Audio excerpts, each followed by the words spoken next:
Teachers appointment டிஆர்பியில் இன்னும் நிறைய bending இருக்கு, அதெல்லாம் எப்போ நடக்கும்? ஏன்னா அட்மிஷன்ஸ் நிறைய கவர்மெண்ட் ஸ்கூல்ல நடக்குது, பட் டீச்சர்ஸ் வேகன்சி நிறைய இருக்குன்றாங்க. என்னை பொறுத்த வரைக்கும் 3 பேர் ஜாஸ்தி. என்னை பொறுத்த வரைக்கும் 3 பேருங்க அந்த துறையில. முதல்ல மாணவர்கள், இரண்டாவது வந்து ஆசிரியர்கள், மூணாவது பெற்றோர்கள். அந்த மூவருக்குமான வெல்ஃபேர் தான் நான் வந்து என்னுடைய கருத்தில் இருக்கு.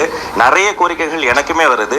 இது சம்பந்தமாக நான் அதிகாரிகள்கிட்டலாம் ஆய்வு பண்ணி சீராய்வு பண்ணிங்கெல்லாம் தொடங்கியாச்சு. ஒரு கிரீவன்சஸ் மீட்டிங் போட்டு இது 12 காலமாக இருக்குது. சில பேர்லாம் 18 ஆண்டுகளாக கண்ணீரோடு இருக்கிறேன்றாங்க. சில பேர்லாம் இன்னும் கொஞ்சம் நாள் ரிட்டையர் ஆக போகிறாங்க. இன்னும் அவங்க வாழ்க்கையில் சரியான ஒரு சொல்யூஷன் வரல. தற்காலிக ஆசிரியர்களுடைய போராட்டம் இருக்குது. அந்த தற்காலிக ஆசிரியர் நிரந்தரமாக்கணுமான ஒரு இது இருக்குது. அப்புறம் ஏற்கனவே எக்ஸாம் முடித்தவர்களை தற்காலிகமாவது எடுங்கன்னு இருக்கு. இது எல்லாத்தையுமே கிரீவன்சஸ் மீட்டிங் போட்டு அவங்க சொல்ல அதையெல்லாம் நம்ம என்லிஸ்ட் பண்ணி டேபுலேஷன் பண்ணுவோம். யாருக்கு என்ன பிரச்சனை, அதை எப்படி சரி செய்யலாங்கிறத நிபுணர் குழு போட்டு டேபுலேஷன் பண்ணி அதற்கும் நிவாரணமோ அதற்கும் சரியான ஒரு சொல்யூஷன்ஸும் மிடில் பாயிண்டோ கண்டுபிடிப்பதில் நம்மளுடைய அரசாங்கம் கண்ணும் கருத்துமாக இருக்கிறது என்பதை தெரிவித்து